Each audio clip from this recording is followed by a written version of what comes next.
Shalom para peserta Bible Study yang dikasihi Tuhan. Kita berjumpa kembali dalam pembelajaran dari Kitab Bilangan. Kita sampai di bagian yang ketujuh di pasal 13 sampai 14 tentang pengintaian tanah Kanaan. Nah, ini biasanya di sekolah minggu ini termasuk salah satu cerita yang terkenal ya. Cerita favorit ini. Nah, kita akan melihat tentang bagaimana orang Israel sudah sampai di perbatasan Kanaan. Sudah dekat dengan Kanaan. Kemudian dilakukan pengintaian. Mereka melihat keadaan tanah Kanaan. Kemudian terjadi sebuah pemberontakan. Nah, mari kita perhatikan satu persatu. Ya, perbatasan Kanaan. Kita baca di Bilangan 12 ayat 16. Di situ dikatakan, kemudian berangkatlah mereka dari Haserot dan berkemah di padang gurun Paran. Ya. Jadi ini setelah peristiwa yang lalu, pemberontakannya Miriam dan Harun. Kemudian akhirnya mereka berangkat dari Haserot sampai di padang gurun Paran. Ini perjalanan lumayan panjang, sekitar kira-kira 4 bulan. Sampai di padang gurun Paran. Atau yang juga dikenal sebagai padang gurun Sin. Ya. Tepatnya di mana? Di Bilangan 13 ayat 26 dikatakan, Musa, Harun, dan segenap umat Israel di Kades, di padang gurun Paran. Nah, daerah yang biasanya di peta lengkapnya disebut Kades Barnea. Ya. Nah, itu yang ada titik ini. Nah, ya. Wilayah ini adalah wilayah padang gurun Paran atau juga disebut padang gurun Zin. Nah, di situ ada Kades Barnea di sini. Nah, ini sudah di dekat perbatasan Kanaan. Perbatasan Kanaan itu di sini. Ingat Negev? Siapa yang tinggal di tanah Negev? Ishak ya. Ishak itu di Hebron dan Negev. Ini wilayahnya Ishak zaman dulu. Nah, ini mereka sudah dekat. Ini Hebron di sini. Ya, tanah yang di situ Abraham memiliki sebuah sebidang tanah untuk kubur. Ya, Yusuf juga dikubur di sini. Jadi ini mereka sudah dekat, mereka tinggal masuk ke tanah Kanaan. Sudah dekat sekali. Nah, maka kemudian terjadilah pengintaian terhadap tanah Kanaan. Jadi sebetulnya ini ceritanya mereka sudah bersiap-siap untuk memasuki tanah Kanaan.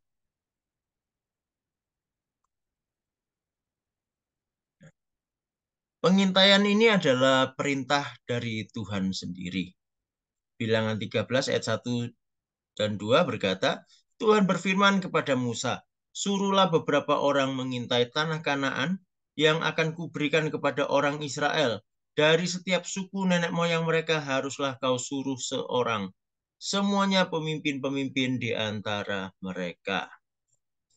Jadi yang menyuruh melakukan pengintaian adalah Tuhan sendiri. Kira-kira apa tujuannya? Lihat di ayat 17 sampai 20 ya.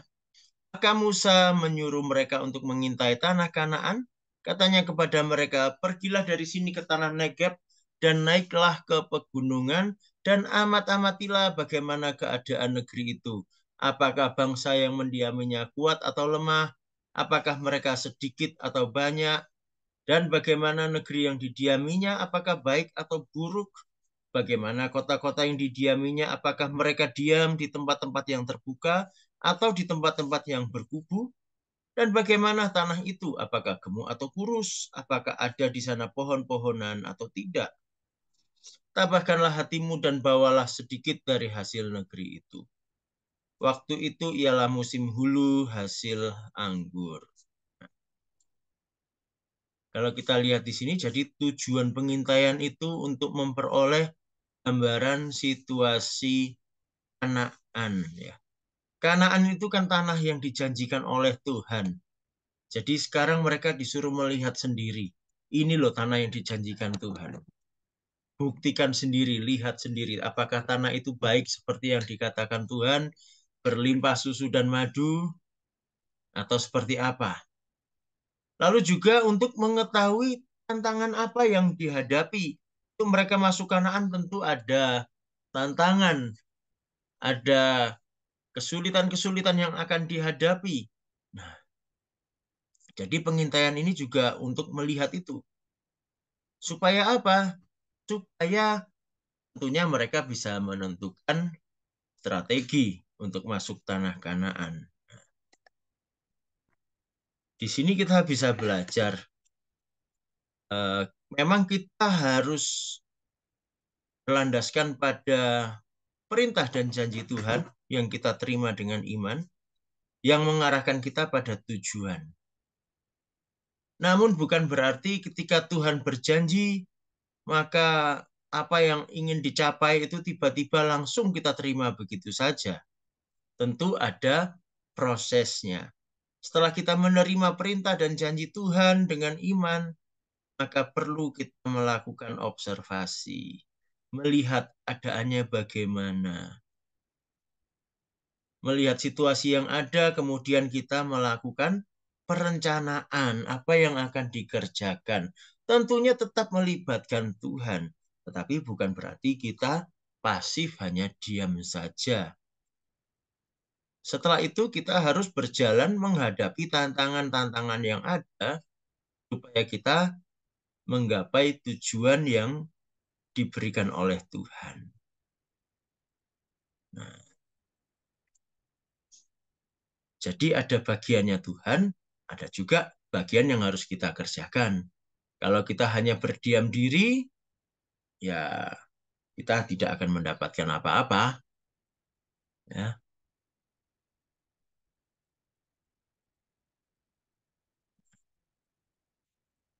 Pengintaian itu seperti apa, hasilnya bagaimana, kita bisa baca di bilangan 13 ayat 21 sampai 24, lalu nanti ayat 27 dan sampai 29. Ya.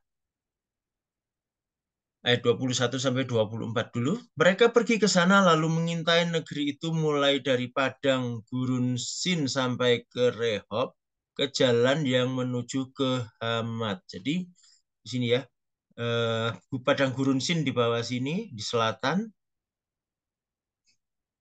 Hamat itu di utara di sini.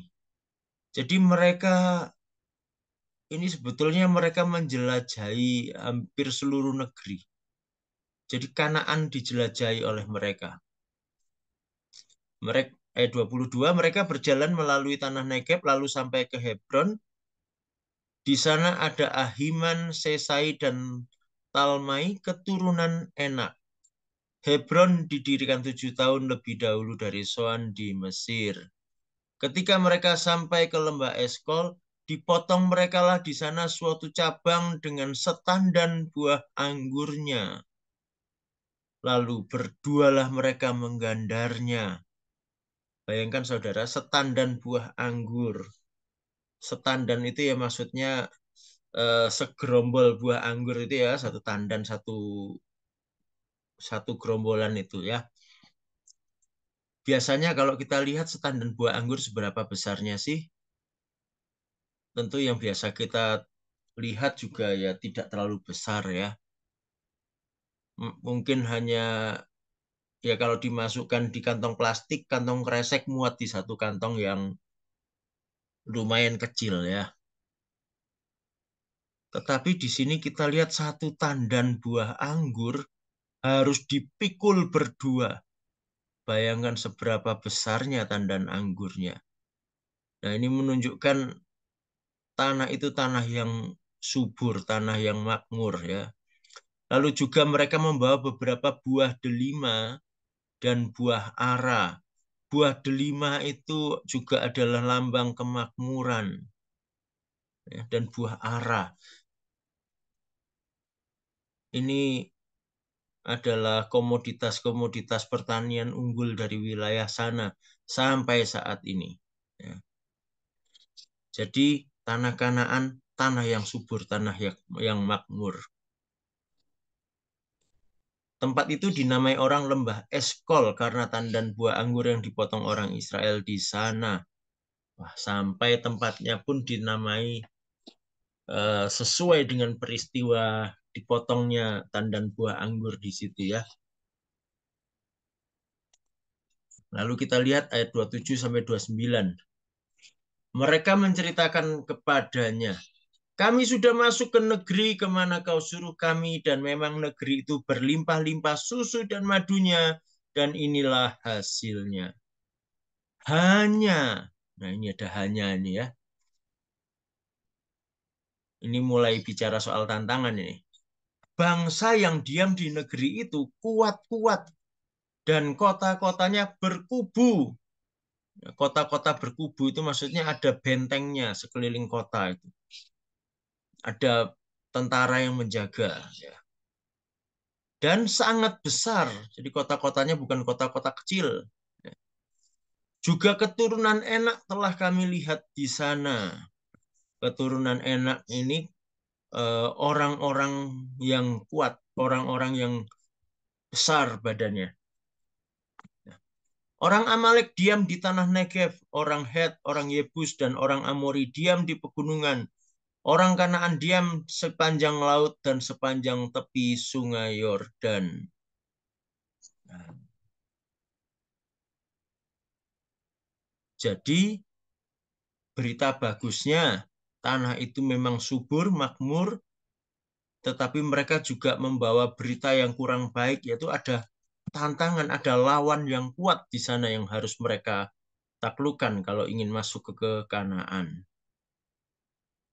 Nah, ayat 30, di sini kita melihat bagaimana Kaleb bersikap ya. Kaleb ini salah satu pengintai juga. Pengintainya ada 12, satu dari tiap suku. Nah, salah satunya ada Kaleb. Kemudian Kaleb mencoba menenteramkan hati bangsa itu di hadapan Musa, katanya.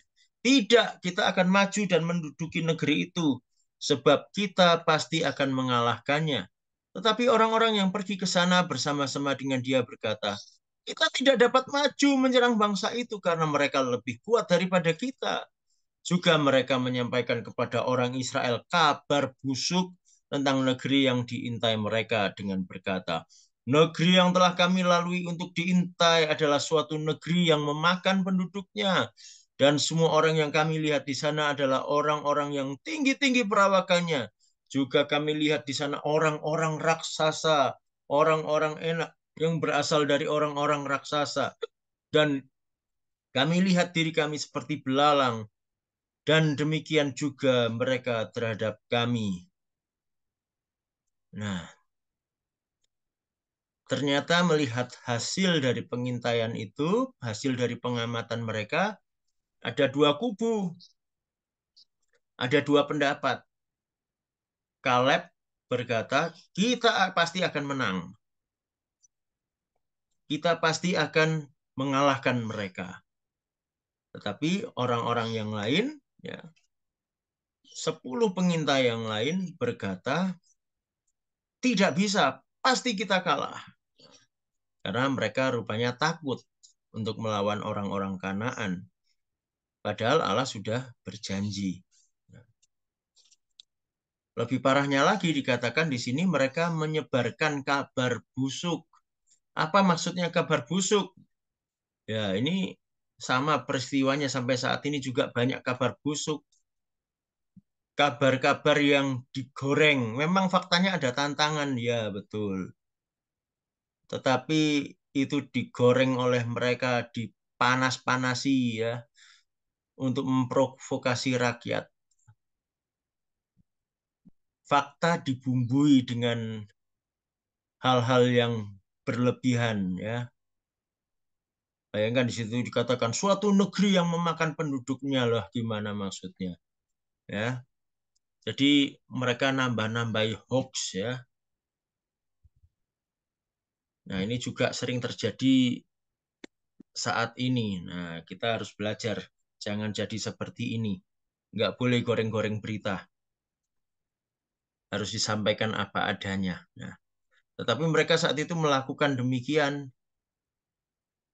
Maka akhirnya rakyat terhasut dan timbullah sebuah pemberontakan. Kita bisa baca di Bilangan 14 ayat 1 sampai 4. Lalu segenap umat itu mengeluarkan suara nyaring dan bangsa itu menangis pada malam itu. Bersungut-sungutlah semua orang Israel kepada Musa dan Harun. Dan segenap umat itu berkata kepada mereka, sekiranya kami mati di tanah Mesir atau di padang gurun ini. Mengapakah Tuhan membawa kami ke negeri ini supaya kami tewas oleh pedang dan istri serta anak-anak kami menjadi tawanan?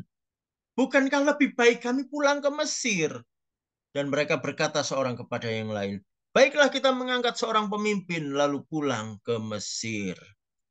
Nah, ini gawat ini saudara. Ya, ini gambaran dari kehidupan orang yang bertobat. Ya,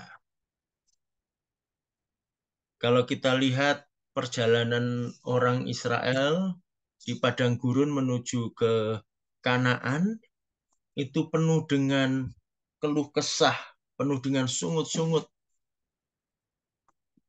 Beberapa kali terjadi pemberontakan.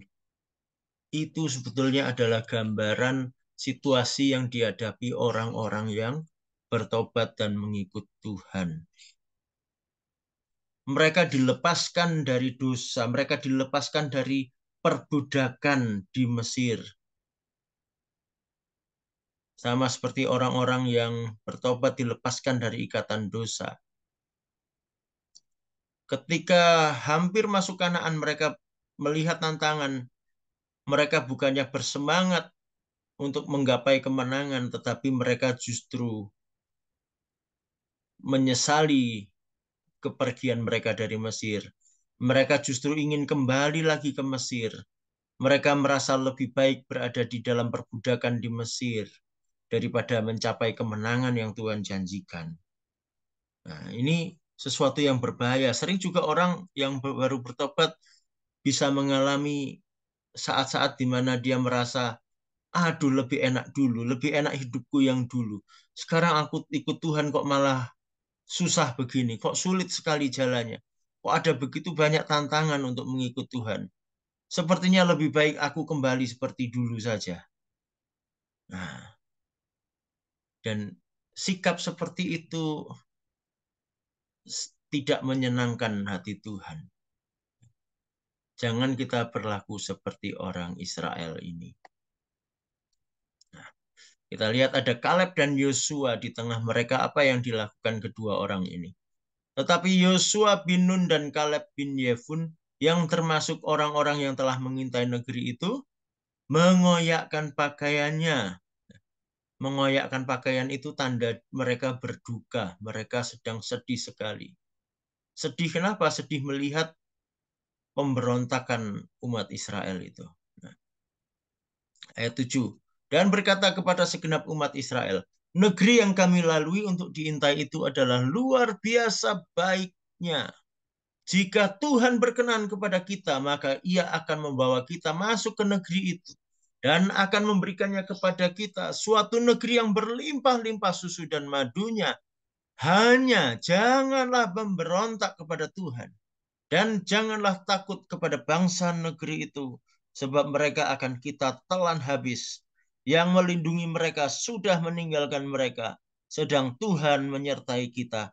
Janganlah takut kepada mereka.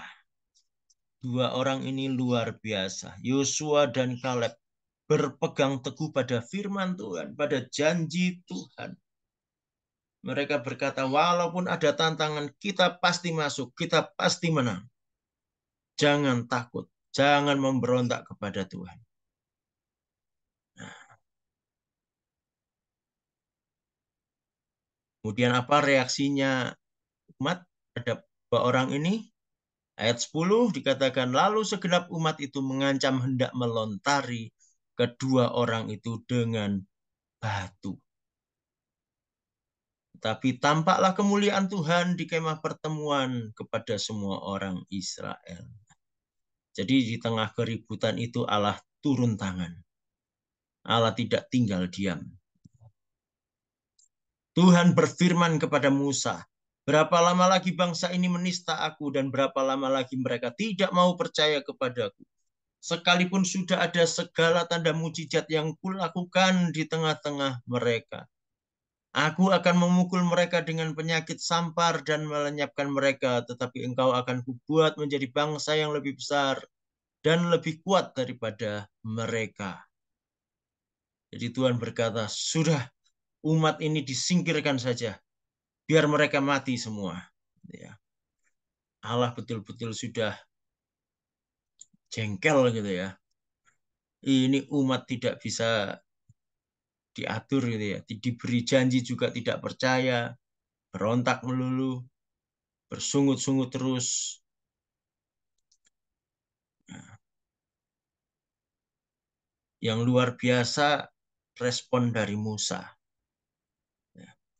Kalau dibaca kelanjutannya itu adalah doa syafaatnya Musa.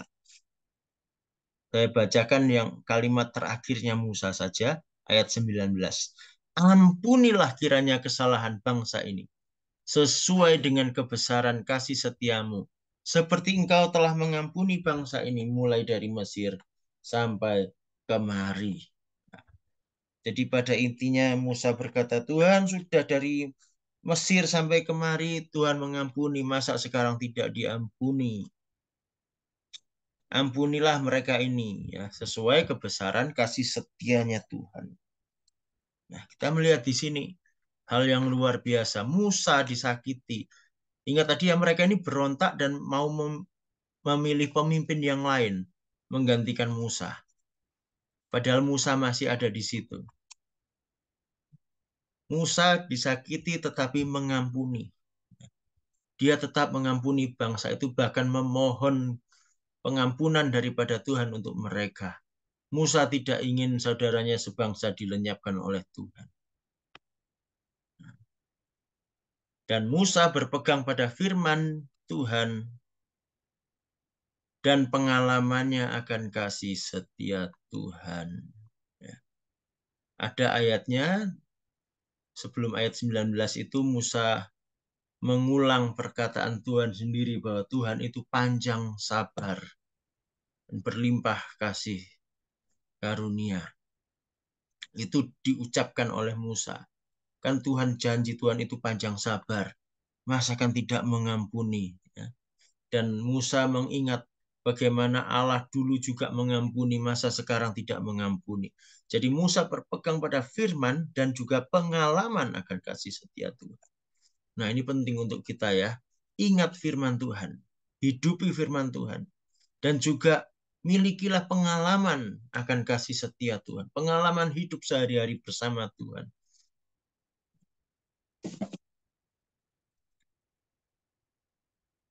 Setelah Musa bersyafaat, reaksinya Tuhan bagaimana? Kita lihat. Nah, kalau kita baca di ayat 20 sampai 45, maka Allah menghukum 10 pengintai yang menghasut rakyat, mereka mati kena tulah. Sedangkan Yosua dan Kaleb, dua pengintai yang lain, karena mereka beriman kepada Tuhan, mereka tetap berpihak pada Tuhan, maka mereka tetap hidup. Bahkan dari angkatan itu, hanya merekalah yang masuk Kanaan. Yang lain bagaimana? Bangsa Israel harus mengembara 40 tahun di gurun. Ya. Karena Tuhan katakan, seperti mereka mengintai tanah Kanaan selama 40 hari, satu hari diperhitungkan sebagai 1 tahun, maka mereka akan mengembara selama 40 tahun di gurun. Dan selama 40 tahun masa pengembaraan itu, generasi yang memberontak itu, yaitu orang-orang yang lahir di Mesir, mereka semua mati di padang gurun. Maka hanya anak-anak mereka, anak cucu mereka lah yang akan masuk tanah Kanaan. Tentu saja kecuali Yosua dan Kaleb. Karena Yosua dan Kaleb tetap berpegang pada firman Tuhan, maka Yosua dan Kaleb masuk Kanaan.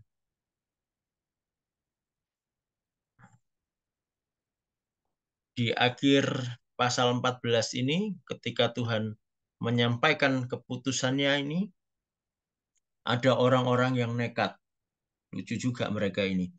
Ketika mereka dikatakan akan masuk Kanaan, mereka tidak percaya, bahkan memberontak.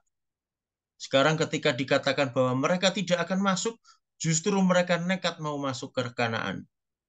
Dan Musa sudah berkata, jangan, karena Tuhan tidak menyertai. Kan Tuhan sudah bilang harus mengembara dulu di gurun. Mereka nekat tetap mau masuk Kanaan saat itu juga. Akibatnya mereka kalah habis-habisan. Jadi generasi itu gagal masuk Kanaan. Sebagai penutup, ada satu pertanyaan. Generasi yang mati di gurun itu kan sebetulnya juga penerima janji Allah. Mereka menerima janji bahwa mereka akan masuk tanah Kanaan. Mereka juga pewaris perjanjian Allah dengan Abraham. Tapi mereka akhirnya gagal. Mereka tidak bisa masuk tanah perjanjian.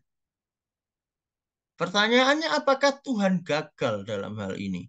Bukankah janji Allah itu harusnya tergenapi? Ini kok tidak?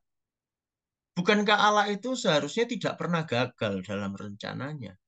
Lah kok ini gagal ya sepertinya? Nah, coba nanti didiskusikan. Apakah betul Tuhan gagal? Ya. Juga kalau ada pertanyaan-pertanyaan lain, ada pendapat-pendapat, silakan disampaikan di grup WA kita. Kita akan bahas sama-sama di sesi diskusi. Tuhan Yesus memberkati.